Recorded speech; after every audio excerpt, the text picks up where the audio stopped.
Bienvenue à la troisième capsule sur les lois des exposants. Donc, ce qu'on va regarder dans cette capsule-ci, c'est premièrement les puissances de puissance. Donc, qu'est-ce que je fais quand j'ai une opération de cette forme-là? A exposant M et tout ça exposant M. Bon, bien, pour regarder ça, on va y aller premièrement avec des nombres, puis on va voir ce que ça peut nous donner. Si on a 4 exposant 2, et puis tout ça exposant 3. Qu'est-ce que ça veut dire? Ça veut dire que l'exposant 3, il va s'appliquer à l'ensemble de la parenthèse. Donc, si je développe mon opération, j'ai 4 exposant 2 multiplié par 4 exposant 2 multiplié par 4 exposant 2. Donc, le 4 exposant 2, je l'ai 1, 2, 3 fois, ce qui correspond à cet exposant-ci. Je peux continuer à développer. Donc, j'ai 4 multiplié par 4 pour le premier exposant, 4 multiplié par 4 pour le deuxième et une troisième fois. Donc, au total, combien de 4 est-ce que j'ai? J'en ai 2, 4, 6. Donc, j'obtiens 4 exposant 6. Donc, je peux remarquer que mes exposants se sont multipliés puisque 6 est bien égal à 2 multiplié par 3. Cette façon de faire-là va toujours s'appliquer avec les lois des exposants. Donc, on va toujours obtenir A multiplié par M à la N. Au fond, on peut le calculer comme étant A exposant M fois N. Maintenant, on va regarder qu'est-ce qui se passe quand je fais la puissance d'un produit. Supposons que j'ai quelque chose de la forme A multiplié par M et tout ça exposant N. Qu'est-ce que ça va donner? Mais encore pour me convaincre, je vais regarder à travers un exemple. Supposons que j'ai 4 multiplié par 3 et tout ça exposant 2. Qu'est-ce que ça veut dire? Ça veut dire que mon exposant 2, il va s'appliquer encore une fois à toute la parenthèse. Donc, je peux commencer par faire mon opération à l'intérieur de la parenthèse. 4 fois 3, j'obtiens 12. Et puis 12 exposant 2. Ce qui me donne 144. Je pourrais aussi regarder la même opération et puis me rendre compte que quand j'ai 4 multiplié par 3 exposant 2, mais au fond, c'est comme si j'avais 4 multiplié par 3 une fois, fois 4 multiplié par 3.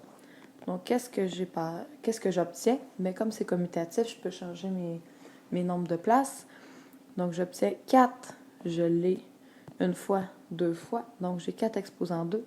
Et puis, même chose pour la valeur 3 avec 3 exposant 2. Donc, je peux voir que mon exposant, il s'est distribué à l'intérieur de ma parenthèse. Donc, quand je reviens à mon modèle plus théorique, je peux voir que A multiplié par M exposant N, c'est comme si j'avais A à la N fois M à la N. On va obtenir quelque chose de tout à fait semblable quand on va regarder la puissance d'un quotient. Donc, au lieu d'avoir une multiplication à l'intérieur de la parenthèse, si j'ai une division, par exemple, j'ai A divisé par B exposant N. Comment je peux regarder cette opération-là? Mais ça va s'appliquer exactement de la même façon que pour la multiplication, puisqu'on sait qu'une division, c'est comme une multiplication. Donc, je vais obtenir A exposant N divisé par B exposant N. La seule chose qu'il va falloir que je fasse vraiment important, c'est le diviseur ici. Il faut absolument que mon diviseur soit différent de 0. Pourquoi? Parce que sinon, on obtient une division de 0, puis on sait que ça, c'est pas possible. Donc, on va éviter cette situation-là. Donc, si je regarde un exemple numérique comme j'ai fait pour les autres, supposons que j'ai 5 divisé par 2 et tout ça exposant 3. Qu'est-ce que ça va me donner? Bien, je vais appliquer mon exposant à chacune de mes valeurs, donc à mon numérateur et à mon dénominateur. Ça va me donner 5 exposant 3 divisé par 2 exposant 3. Dans ce cas-ci, je ne pourrais pas faire grand-chose avec ça parce que mon 5 et mon 2 ne sont pas des nombres qui simplifient. Donc, la façon la plus simplifiée d'écrire aurait été de garder l'opération sous cette forme-là. On peut regarder un autre exemple ensemble en gardant des variables. Par exemple, si j'ai y sur x exposant 7, en appliquant exactement la même théorie, je vais obtenir y exposant 7 sur x exposant 7. Donc, je peux appliquer cette loi-là des exposants. Peu importe que j'ai des nombres ici ou que j'ai des variables, le résultat va être exprimé de la même façon. On va maintenant regarder les exercices A et B. Donc, je vais vous demander d'essayer de les résoudre, appuyer sur pause et puis après, je vais les résoudre pour vous. Donc, l'idée, c'est d'exprimer ces expressions-là de d'autres façons, en utilisant les lois des exposants. Donc, si je le résous, je sais que la loi des exposants me dit que lorsque j'ai un exposant qui s'applique sur un exposant, ceux-ci vont se multiplier. Donc, je vais avoir x exposant 2 multiplié par 7, donc j'obtiens x exposant 14. Je peux me questionner à savoir si ma réponse a du sens.